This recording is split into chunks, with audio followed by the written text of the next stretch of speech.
just have a conversation about what associations are looking for from convention bureaus. Who wants to kick off?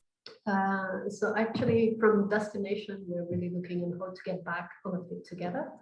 So trying to figure out what will be the next destination that will be capable to allow us to get back to an in-person event, of course, hybrid event, and how they can help us instead of just responding to a regular bid, on being a partner really to make that happen. So really providing us the full understanding of what's the situation over there, making sure that they're also the bonding partner with all the different stakeholders. So we don't have to have 10 different meetings, but only one meeting, and make sure that we have I would say a full overview of what to expect when we actually decide to go live again. Okay, so that's very much based on the present situation around coronavirus. You want a full checklist, and you don't want to be going to lots of different people. You just want a sort of one-stop shop. One stop, yeah. We want a partner, a real partner, where we can actually understand the destination and move forward with it. Okay, interesting. Okay, Patricia, do you have any thoughts on that?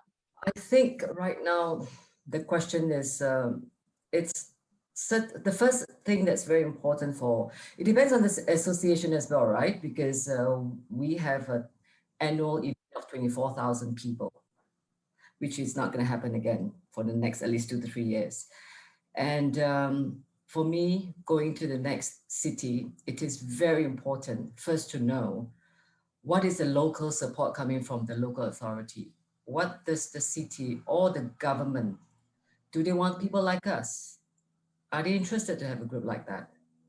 Because they may be interested because for the sake of the economy, but for the inhabitants, are they going to go against it? I mean, these are few factors that we might need to look at, because I think talking about COVID is quite passé, because we know what happened.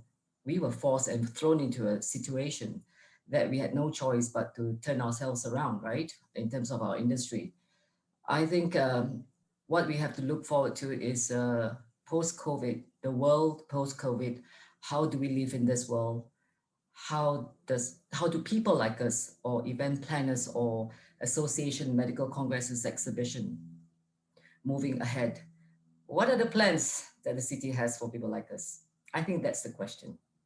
Okay, so yes. This is moving away from a transactional relationship, isn't it? This is about, you know, if we're going to dump 10,000, 20,000 delegates in your city, you know, is that okay? Exactly. I think that's very important. It's all about partnership, working together. It can be, it depends, because it could be a transaction for the convention bureau or the city itself. But people like us, it's not about transaction. Okay. Partnership, that we need very strong support locally to move forward, to change the whole concept of what might be the world after, you know, post-COVID. Okay, so you're looking ahead beyond COVID. Carola, what are your thoughts on this? Well, I think that from Patricia, I understand Patricia's view, but I think from an FI point of view, it will be a little bit different, because we don't have such a big conference. We have, let's say, 3,500 participants, and we fit most probably easier in a city than coming up with up to 10, or maybe, as you just said, 20,000 participants. So from my point of view, it would be another way. So for me, I haven't touched the RFP for a long time, let's say maybe over a year, and it doesn't change so much for me. We know exactly where we want to go in the future, which region of the world we need to go regionally. So we have an idea which city we want to go, and we approach them ourselves. And for us, the convention bureau is the starting point where to go through to get the information. But normally you already have so much contact with other venues or suppliers that you even sometimes bypass. But for me, the important thing is that the venue is ready to receive the number of participants and have enough space to get us in their Congress Center. The participants will spread out over the city. And of course, we expect that the venue can support us in this to accommodate our delegates. Okay. Ben, what are your thoughts on this? So concurring to what everybody has said, in my view, the COVID situation has accelerated something that has been happening already in the past. So the relationship issue is now more and more prevalent, and it was already prevalent before COVID. It is now really important. So what Carola describes, organizations have a preconceived idea or a conceived idea of where they might be going. They know the destinations that might be appropriate for them. And the whole issue of partnership, even though it's an overused word, it is really critical in the relationship with convention bureaus and associations or clients in general and the CVB or a destination marketing organization. And what they want, obviously every association or every client is different, but in general, what they want is experts. They want to know that whoever they're dealing with know what they're actually talking about. So the whole marketing machine of general information is actually very inappropriate in my mind, because you're wasting people's time with that. It has to be very directed. It needs to be very directed. It needs to talk to what the association wants. So in my view, the acceleration that COVID has brought is important to keep in mind, and is something which CVBs need to learn from. And for associations, the right questions at the right time, right? Because at this point in time, the measures around health and safety, et cetera, are very important. But if you go back to a few years back when and God forbid that ever happens again, but when terrorism was very high, we talked about health and safety in a very different way.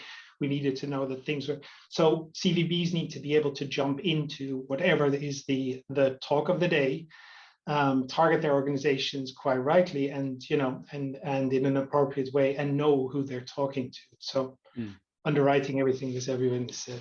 So it's not good enough for a convention bureau just to have a list of statistics about hotel stock, etc. What I'm hearing is that you want a convention bureau to get to know the association, do their homework properly, and show that they have thought about the specific association and its needs. Is that what we're saying? That's exactly what I'm saying. And to Patricia's point, you have to know that you can host something like ERS, which is large. UITP, another example, very specific needs. Not everybody can host them. Carola's organization, different again. And what is truly important, but it's always been important in sales, is to know who your clients are and which groups you're targeting. In my view, also what Patricia mentioned about, and maybe that's under the general banner of making a link to the local community, but that is so important now, because people living in cities like, the cities that had to suffer from over tourism, that'll be different in the future as well. People don't want masses of people in their city which are undirected. So having a relationship with how the city approaches its business, I think that's where CVBs have their role, and that's how they can connect to associations. So legacy, again, an overused word, but legacy is critically important as well, making a connection to the local community, et cetera, and they want you. So yes, I think it needs to have a much more expert sell in the future. So with that in mind, is there any sense that the traditional request for proposal process, the whole bidding process with documents going backwards and forwards, is there any sense that that's getting a bit old-fashioned now? Is that still fit for purpose, or is there only so much you can put in a document? You really need a more in-depth conversation. Just interested to know anyone's thoughts on that. I can take that one. I think it's actually, to me, the RFP is still valid, depending on the type of event, of course, you're running, but they have to be much more strategical as well. And that's something Ben has mentioned too. It's true that in terms of a community, in terms of a destination, it needs to have a purpose for also the association to go there. And so for us, part of the RFP, the whole strategic point of view of selecting a destination would be even more, I would say, strengthened compared to before, because we want to see what will be the impact in one way long term as well of going to a destination. And right. When they fill the RFP, they really feel much more engaged from beginning to look a little bit beyond I would say, the number of room or the supplier or many commission they will get. They start to, some actually do it quite well already. And I think this is where they could gain point in future, is really trying to find the ties with that destination as per the core message that the association is trying to actually vehicle. And so the RFP is still a big piece of work where you can ask them to do right upon this basically value proposal to you, and not a way that you already actually accredited them with the contract, and then you have to kind of struggle to get all those different elements on. So it's a big, to me, it's a big element, the RFP, just need to be strengthened. It's a beginning. It sort of gets out of the way, separates the wheat from the chaff, and then you move on to a deeper conversation. Is that the idea? Yes. And again, not just being logistic, but being strategic as well. So, yeah, may I comment? Because I fully agree with you, Letitia. I think it's important also that we from association have to tell the convention what you need, because sometimes you get so much information on things which are not that important in the beginning. And I think that's our role as association, to tell the convention bureau, this is what I need to present or to do something with. Mm. To what extent has the information you need, has changed over the years? I mean, what I suppose I'm getting at is, you hear a lot of talk in the meetings industry itself about how convention bureaus are having to become more like sort of facilitators of introducing people to speakers, intellectual capital, linking them to universities. So they're becoming more of a kind of a knowledge hub, the convention bureau itself. And those that do it very well are obviously successful. But is that something that associations really want? Do they want a convention bureau to be a sort of opener of gates and an opener of doors, and sort of introducing the association to local speakers and that kind of thing? I think it depends on the association again, because if we are going to a city or to a country, we have the expert in the country, so we have the way to open doors. But I can imagine if you have another association, which, let's say, I give AC Forum as an example. If we go to a city, we will be very helpful. Well, it would be helpful for the convention bureau to help us to some keynotes or some contacts within the country. So that would be helpful. So depending on the association, I think would be my man. Patricia, do you have any thoughts on that? Well, the RFP, I'm going to be a bit controversial here, because I think since COVID, the whole pattern of RFP has changed a lot, and also depends on the group that you have, right? Because if you have 24,000 people event again, your RFP might be different from 10,000, 3,000, or 2,000. And also the cities that you have as a choice, as a shopping list, it expands when you're smaller. When you're bigger, you have 5 or 6 cities in Europe, and your negotiation power is that in 4 or 5 years time, you'll be returning to a certain city. And talking about the RFP, yeah, I totally agree, of course. RFP is not about logistics, it's very much about strategic. You can't go to a city and say, let's say I'm coming and give me a quotation. It's like, you give me a quotation, this is what I need before I come, right? So you tell them your all the convention bureaus, I think they're in here. Almost all the time, there are 2 to 3 cities running. And with the COVID situation, if you ask me now to give up, to go to a city and tell them that, listen, I'm coming in 2025, and ask me, how many halls do you need? What do I answer? I have no answer to that.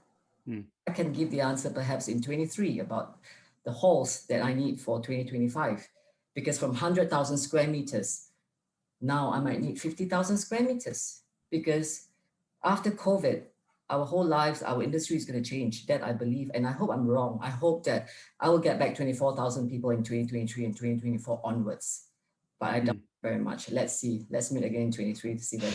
Wrong. So, Patricia, you're very much thinking that your in-person meeting is going to get smaller, right? That's for sure. 2 Okay. years. It's not going to be 24,000 people coming to the city. There's so many factors that we have to think about. The hotels. Some cities are closing hotels. Look at the rates versus demands versus provisions of rooms. The rates will go up at one point. The hotel rates will go up, and all the individual people who are not sponsored by certain, if you're in a medical, you're sponsored by the pharmaceutical industry, if you're not sponsored anymore, can you afford to come to a congress that you have to spend from your pocket of 3,000 euros for 3 nights? with flights and hotels and food and beverage and stuff like that. Carola, Ben, just let's just tease this particular issue out a bit now. For FIP, I think that so this year we don't have a congress, so we go back in face-to-face, fully face-to-face next year, and in September. And I do believe that we also will have less participants because we expect some countries still not able to travel. Do you see that as a long-term thing, less participants, or do you ever see yourself getting back to pre-COVID levels? Yes, I think that. Yeah, you will. Yeah, Letitia, what do you think? Well, I think I have to agree with Patricia. It's really difficult to already know for 2025, and I'm saying that we're gonna have we're gonna reopen our bid for 2025. So we'll have to see what are the coming 2022, 2023, and see how the market react. So I think here there will be a change of habits, and the same way that people are getting used to get content in a different way. So even ourselves, we are revising everything we're doing, trying to understand what our members want, because at the end of it, the digital is there to stay in one way. It's not to replace, but it's there to stay. And so people will have different needs that we will have to fulfill. So I'm not sure directly, yes, there will be an impact, and I think there is a decrease. In the longer term, we will have to see how actually the market can find their new needs with all different new activity that we can actually produce. Because we cannot keep the business that we're doing right now and be back into in-person as the way we were before. We'll have to compromise, we'll have to make, I would say, some adjustment, and we'll have to do that with our members to actually understand what they really want. So there will be an impact, and I think we have to wait and see. Especially 2022, 2023 to understand. Okay, so Ben, it's clear that the future is uncertain in terms of the makeup of these congresses, but how do you think this is going to change the relationship between the association buyer and the destinations in the CVB? This I guess let's call it hybrid. Let's get the word out there. So I do think I agree with everything that has been said. There will be a difference in how people attend events, but what I think is going to be critically important for the organizers is getting the experience right, because there will be choice. It will be an expense, so there has to be a very good reason. And again, it's something that has been accelerating over a number of years, right? We've been having conversations around sustainability, et cetera, and why all this travel, et cetera. So events might change in the sense that the experience needs to be exactly that, what the participant wants. And organizers, meeting planners, associations will need to find their way of communicating that to their clients and provide something that they really want. So there has to be a reason for going there. So in terms of the relationship between associations or organizers and the cities, that's going to be another part of where the relationship comes in, right? So the experience can't just be, it needs to be intentional. Travel needs to be intentional. There needs to be a reason why you go, a principal reason. And Letitia mentioned it just now. Everybody's trying to find ways in which content is being communicated to their audiences. There are better ways for people to learn than just face-to-face, right? Or at least there are different ways that you can learn, so digitally as well. So the component of live, face-to-face, the physical events has to have something additional.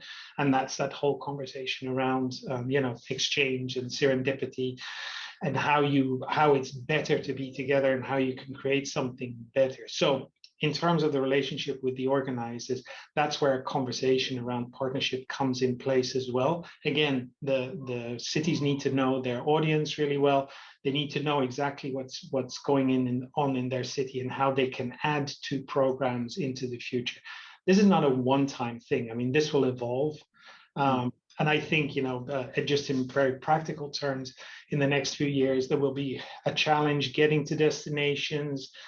People will want to go in the first instance, I guess, in the most convenient way. So, having to transfer at airports once or twice is going to be an issue for people because they don't want to do that anymore, or at least that's the perception that we have. So there's all these issues that we have to work through together. But I think in general terms, the experience is going to be determined how big your event and the proof that there's something that an attendee can get at your event or a participant can get at your event that they can't get anywhere else. So a change or an acceleration, I guess.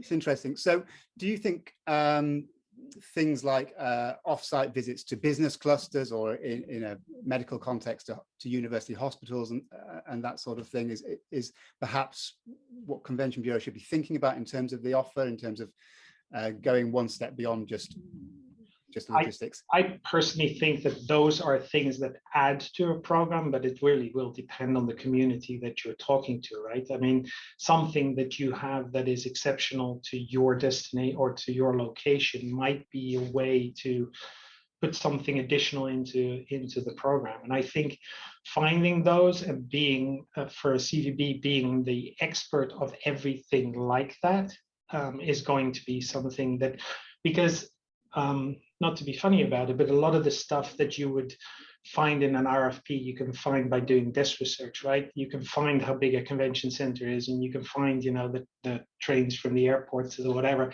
You know, I can do that. Somebody can do that. So there needs to be this additional knowledge that you can bring as a CVB to, or additional knowledge, additional experience, possibilities, etc. That you can bring to the association client, because that's your value. Your value is not what I can find on the internet.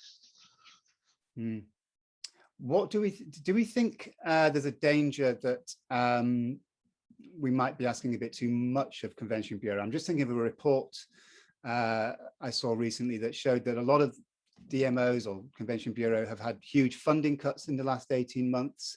They were a lot of them were quite small organizations to start with, maybe only 2 or 3 members of staff. What can associations do, I guess, is my question, to sort of facilitate this, make it easier for Convention bureaus to give them the right kind of information? It's going to be I think that word partnership is important. It's going to be a conversation, this, isn't it, between associations and Convention Bureau. But what do you think associations can do to make it easier? Do they need to start the conversation earlier? If I can say, it's a lot of like discussion when we earlier say Convention Bureau needs to understand what the association does and what the association wants to do. It's to give time as well for them to really understand that, because at the end, it's the budget, there is the finance part, but there is as well the whole network. The Convention Bureau are part usually of Tourism Ministry or over. They have connection that they can easily act. They can interact as well with the members of the association and create something of value from that point.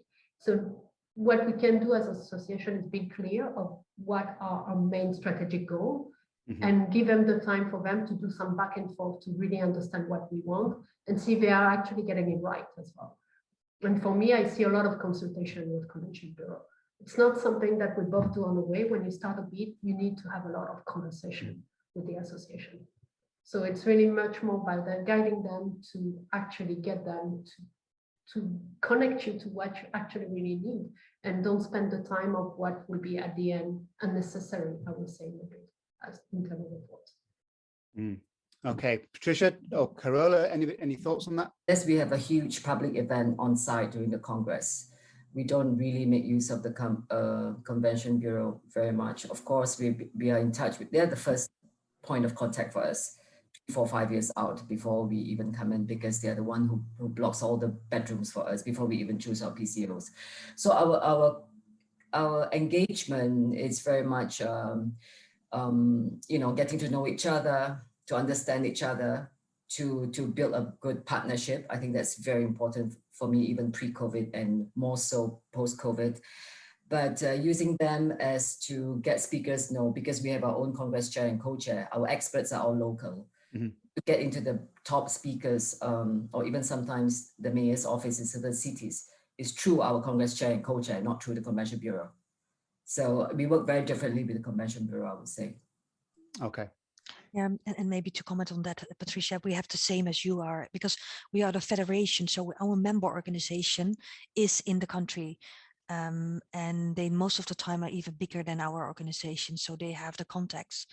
But I think the convention is really, Convention Bureau is really the start for the collaboration and partnership. And of course, if there are issues, you always can, or issues or questions, you can always go to them. But it's not that we asking too much time from them, I believe. Okay, that's interesting. So if the typical association meeting is going to, we don't know this, But if the typical association meeting is going to shrink in size, that will change the dynamic a little bit with the destination itself, won't it? I mean, do we anticipate, for example, things like generous subvention schemes becoming a thing of the past, or do you see more of those to attract those fewer big meetings? How do you see, I guess, the sort of power shift between the buyer and the supplier after COVID-19? So it goes back to your previous question, James, about are we asking too much from certain cities or not? It really depends on the city strategy, what they have and how they look at convention business and what they want to attract and what they don't want to attract. So different cities will have a very different view on how they approach the market, how much they invest. And some of them invest in a subvention strategy, others invest into a big marketing program, allowing them to, you know, bigger staffs, etc., for this interpersonal relationship. And I think it's that's something that won't change over time. I think the big question around all of this, and that would be for me as a citizen, if a city decides to build a big convention infrastructure, I would assume as a citizen that they would also invest in how to attract, you know, the right way into the market. You can't just build a venue and then think that, you know, build it and they will come. Not a lot of that is going to happen. And the same goes for if you build a huge convention center and there's no hotels, well, forget it, right? Because you won't, you know, there's just no way of doing that. So I think all of this is not to be seen in isolation. And, you know, I don't know about the association because that's directly about the association, because for some it's important that there is a subvention. For some it's just important to know that you get the right support for what you need. For others, you know, that will be inconsequential because their budgets are so large, you know, that it's there. But I do know subvention strategies are something continually that's being talked about that have a much more of a marketing effect than an actual effect in my view. But that's just a personal opinion. So Patricia, you said you hold some very big congresses. Is subvention important to you, any kind, or is that not something that matters particularly? It is very nice to have that from the city, of course. And I'm sure during the good times, it did happen, of course. At the end of the day, with COVID situation, the mindset has to change with what we are facing globally right now as well, because you're right. I mean, even the government is showing in lots of money for the current situation, and this will impact everything. It's a snowball, right? Yeah. So expectation change, and we help each other out during bad times. As I said, March last year, to all my business partners, to all the suppliers, to people that we work with, we said, listen, guys, it's time to help each other out, because in times as such, we need solidarity. And I think this is something that if we can afford to, I would say as a buyer, I would like to practice that, of course, you know, because subvention is something for very much, if I go to a city, because we spend good times, you can spend up to $250,000 for social events. It'd be nice if the Congress, the Convention Bureau comes to us and said, listen, this rental is for you for free. We can help you out. That would be very nice of them to do that. But with COVID situation, you can forget about social events. $250,000 is just not going to happen anymore. So, yeah, so I'm not speaking on behalf of everyone. I'm just speaking on behalf of what we are doing, what we have done, and what perhaps in future we'll be planning to do for our so-called social events, get together, right. Or working events, we call it now. Okay. Carola or Letitia, do you see the same thing, that your social events are going to have to change as a result of this? Carola? Well, it's a difficult question, because our conference is really, it is all about the networking, which is a really important part of our Congress. So it's not that we only have a closing dinner and an opening ceremony and a welcome reception. We have events, social events every evening. So that is something which we have to see how we're going to manage that, because it is all about receptions and dinners. And I'm not sure yet. I just don't know the answer how this will happen. I do believe that looking at our delegates, they want to see each other even at social events. But of course, we have to see how that evolves in the coming years. Yeah, there's so much uncertainty. The situation is so fluid, it's changing all the time. It's very difficult to plan ahead. And with that in mind, I guess, Letitia, you might want to answer this question, but how important, therefore, is it that contracts are flexible? There are get out clauses, that kind of thing. How important is that stage going to be now? There's the signing on the dotted line and flexibility at that stage. How important will that be, do you think, in the next few years? Even more important than before, actually. To be honest, it's one of the things I think every association learned through the curve. But we cannot just simply accept anymore like a contract that is drawn by a convention center, for instance, without having to review that by a lawyer.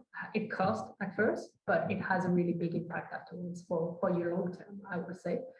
So we are revising every contract, to be honest, and we're going to be a little bit more touchy in the regards of what is the flexibility, especially for the unknown period, which the years to come, you cannot guarantee what your event will look like.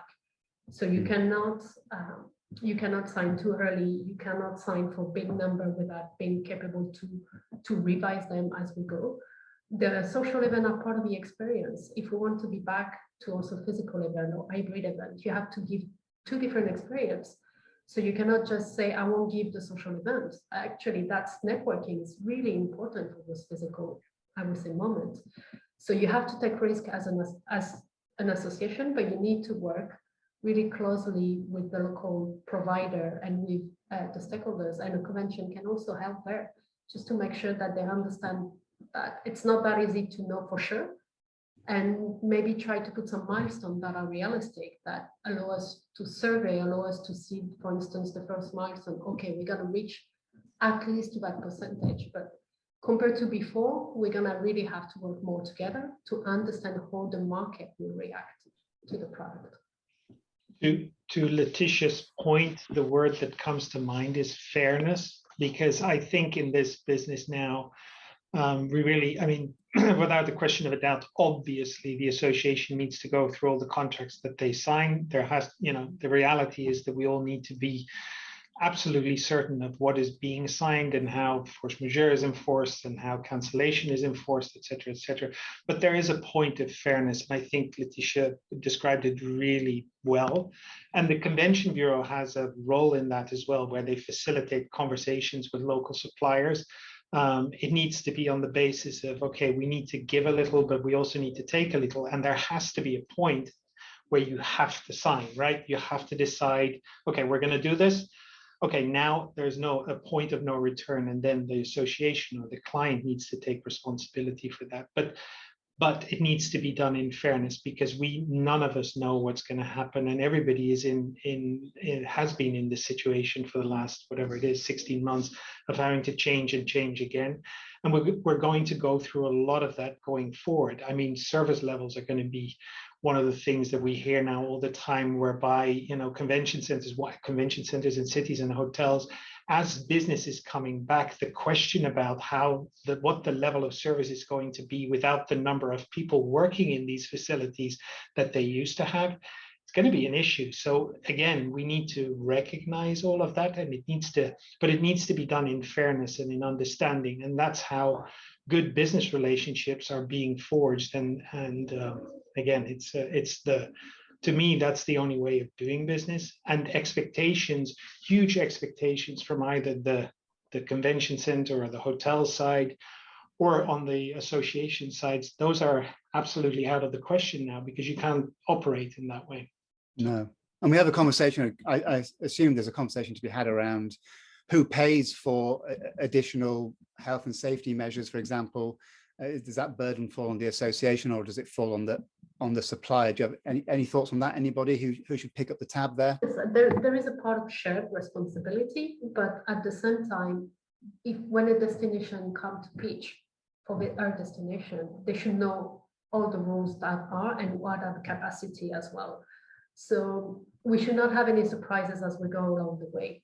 We should actually already know from the beginning, and this is part, I would say, of the deal that we agree, of what would be the shared responsibility in that case. Because I had really good case scenario where we actually none of the venue nor us as an association had to really pay for anything at the end because we really work closely. But when you kind of hide that element and you just think that it's just going to be a little bit of a business as usual before, and the association is going to have to take an extra room or is going to have to change and have double price, this doesn't make sense either. It has to be shared responsibility. It needs to have some, again, milestone where we need as an association to provide the information that we want, because there is the standard of you need a bigger room, but there is also your attendance. We need to be a little bit more transparent about our actual attendance, because that would be key to work it together and share the risk as well. So transparency right from the start.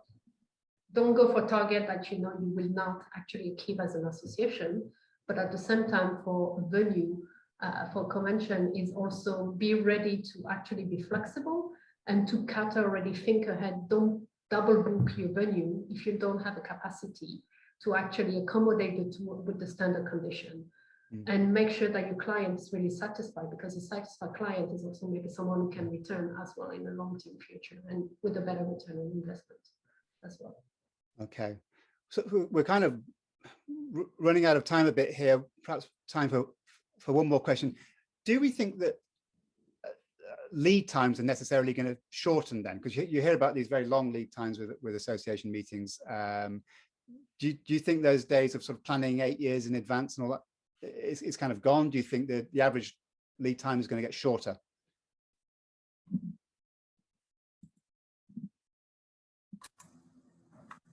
Any ideas?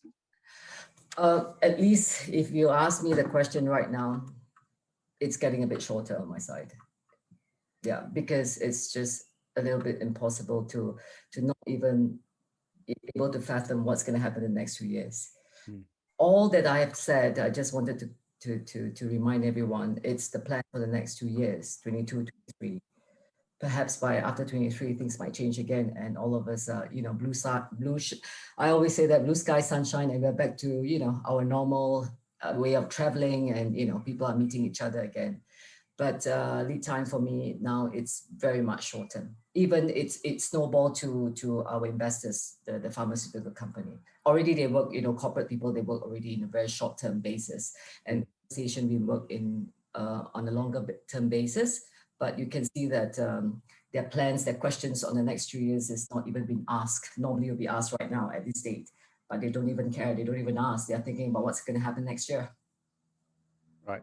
So we're still in an extremely fluid situation. And from what I can gather from this conversation, it's about transparency. It's about partnership, flexibility, all of those things. And that's the way we're going to move forward. Welcome back. I hope that wasn't too painful. I hope you enjoyed your conversations with your fellow groupies. What we're going to do now is each group should have a nominated speaker, hopefully, and we'll just go through the groups. We've got about 20 minutes, so if we could keep this down to about 2 or 3 key takeaways that each group has from their discussion, that would be super. So if we each think about having about 2 or 3 minutes on the floor, then we can get through as many of these groups as possible. So who is the nominated speaker for group number 1? Can they make themselves heard? I think that's me. So I'm making a very doubtable career switch today as a reporter, but I'll try to do my best. So group 1, we had a couple of points on meetings coming back. So they will come back, that's for sure. But again, also what we heard before, it is very fluid, as you rightfully put. Very interesting one was from Leotitia, who said there are 2 kinds of destinations. That you have the destinations that are really only looking to get people in, like how many people, how many rooms, but also then you have destinations that tell you we can help you with hybrid. So how exactly can they do that? But then at the end, it turns out that this, when you go into the depth of how they can help with hybrid, it's more packaging than content. So that was a very, very interesting point, I think. So there's no real context about hybrid. They just say, here's a platform, here's a venue. They don't actually explain how they can help the meeting itself. Exactly. So they jump out in the process because they're the ones offering to help with the problem of hybrid. Okay. And then when you dig a bit deeper, then the technical solutions are not there. They cannot be answered to in clear terms. So then it turns out that you're looking more at the packaging than at the right content. So that I thought was a really interesting takeaway. So yeah, I'm reading, trying to read off my text, but I think this is the most important. That's two great points. Thank you very much, Eric. We'll crack on, and then towards the end we'll have some Q&A. So group number 2, can the nominated speaker step forward? I'm not sure if we were group number 2, but I guess we were. And in that case, it would be me who was presenting it. So a couple of things came up that in general, due to the lead time, that the RFPs didn't change much because contracts have been signed for several years, and then the first open years are quite some years out. So yeah, we don't know what will happen, and we'll wait a little bit more to see what happens when we are back to the first in-person conferences. And for many associations, that's in 22 only. So that's going to be a very interesting year to see what happens. And I'm quite sure that RFPs will change after that quite a bit. And something else that came up is switching a little bit more to local hubs.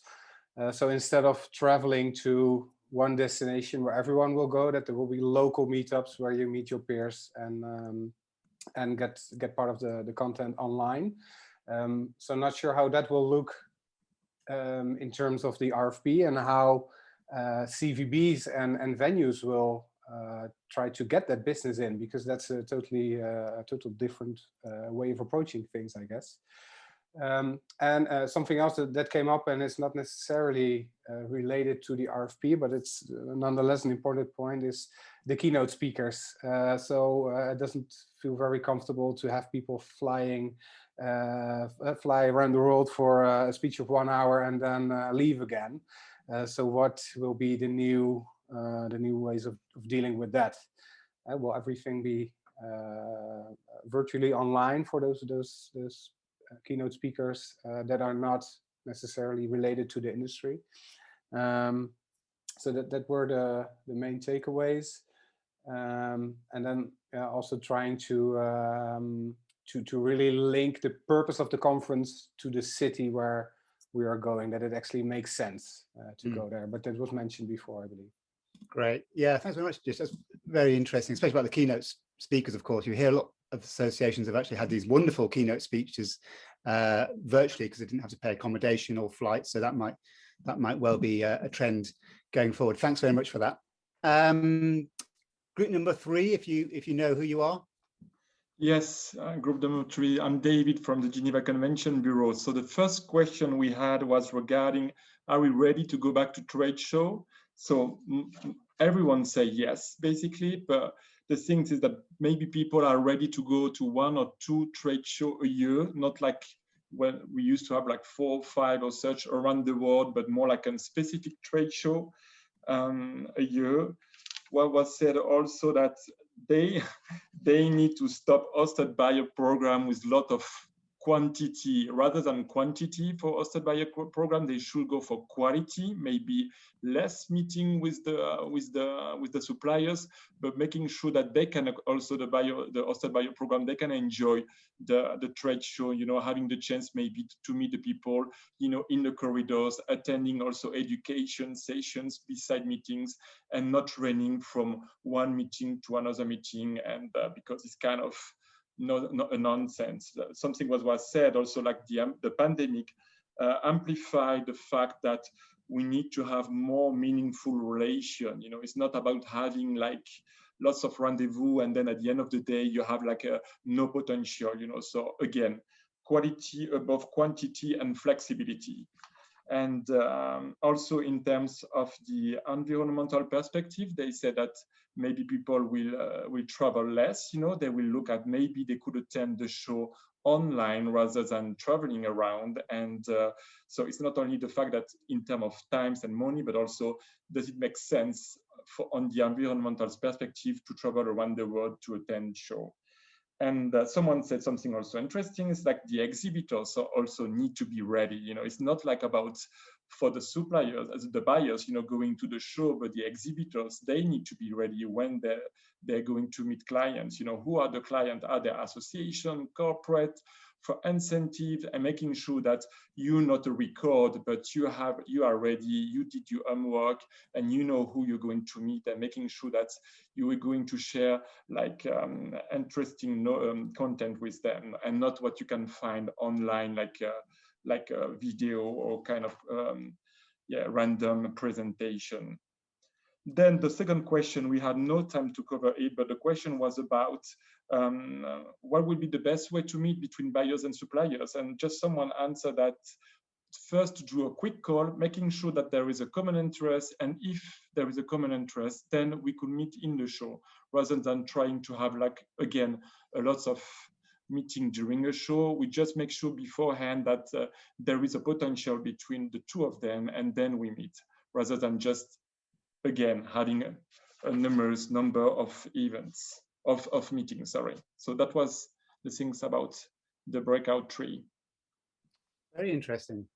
So it sounds so across the board, this idea of just allowing more fluidity, allowing more flexibility into the program, it could be the way forward. Thank you, David. What about group number 4? If you know who you are. James, that would be me. And thank you, Anna, for reminding me that I am indeed number 4. That helps. So we had the first group discussion around hybrid, and I think the first thing we agreed upon, and that there is no clear definition of what is hybrid. Right, hybrid is everything. And if you then look at the market landscape, it's very mixed. As mentioned by Eric, if you look at the supplier side, it goes from marina-based sites having hologram infrastructure to smaller convention centers having a room with a green screen and calling it a studio. That's on the supplier side, but also at the customer side, because not a lot of customers have wrote out a model, a hybrid model, which actually works for them from an organizational financial point of view. They don't really know how to do this neither. And as a result, and Estelle was mentioning that from the Barcelona Convention Bureau, a lot of the RFPs are actually getting in do not have any hybrid component.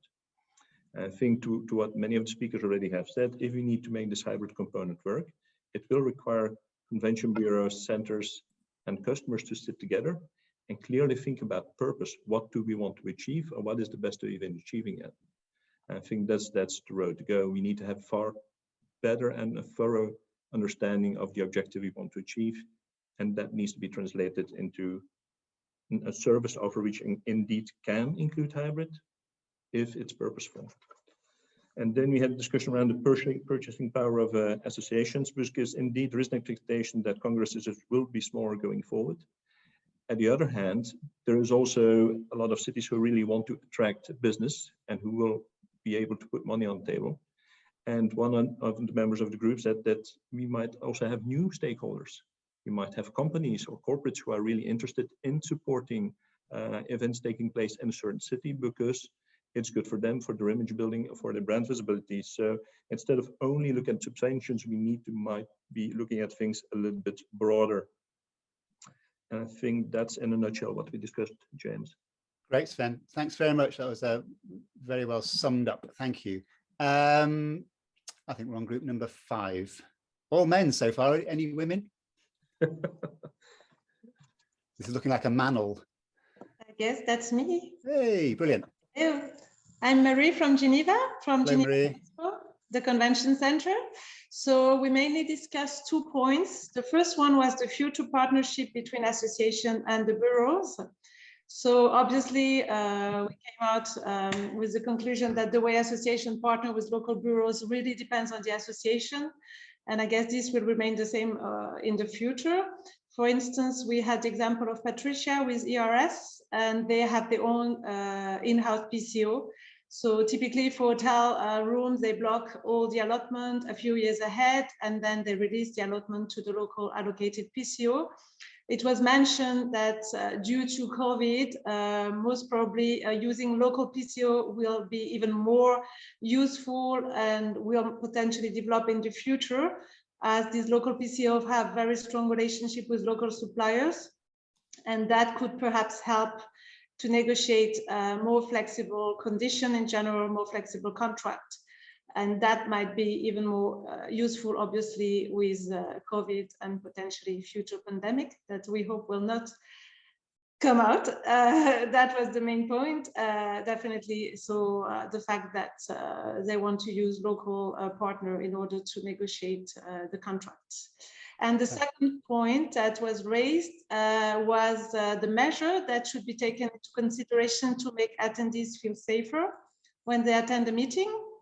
So it was said that mandatory testing might remain a must for some events in the future, as attendees really felt safer this year when they were tested at the entrance of a venue.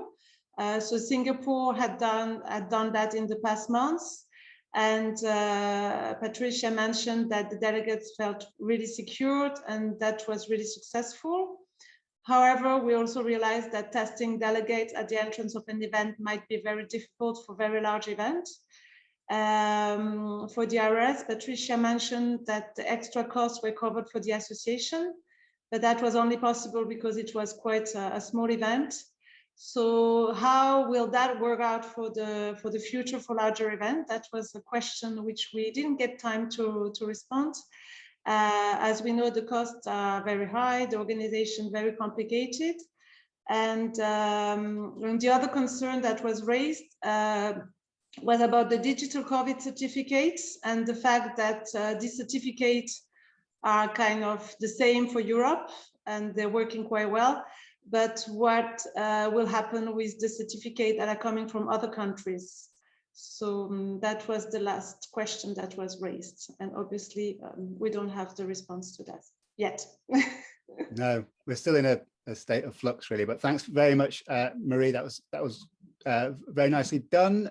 Group number, were there many people in group number 6? Does group number 6 want to step forward? In that case, it's me. I'm Monica from Barcelona Convention Bureau. And no one was volunteering, so I'm here to say, well, the things is we were talking about the mandatory measures to comply with national government regulations and everything. So now it's difficult to say because we were representing 5 different countries, and in every country it works differently. So, for example, Amsterdam is opening next week, starting with small conferences. So we were talking about our experience this month with the ISC event and Mobile World Congress next week, where all delegates, all participants will be tested. In the case of ISC, it was for free for attendees.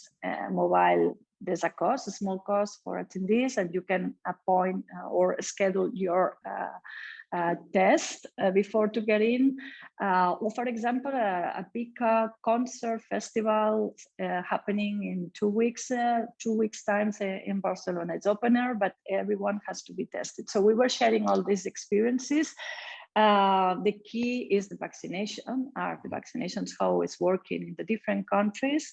What happens with the poor countries was, I think was Didier mentioning that even if you have a conference that you know that you can go ahead with this conference, but what happens with people coming from countries that they don't have a lot of access with the vaccinations. A lot of controversies still are in the different countries. Why you can have a big football match with 6,000 attendees on the same arena, and then you cannot go to a shop and be there with more than 4 people. Yeah. And someone was appointing and was saying that it's very important.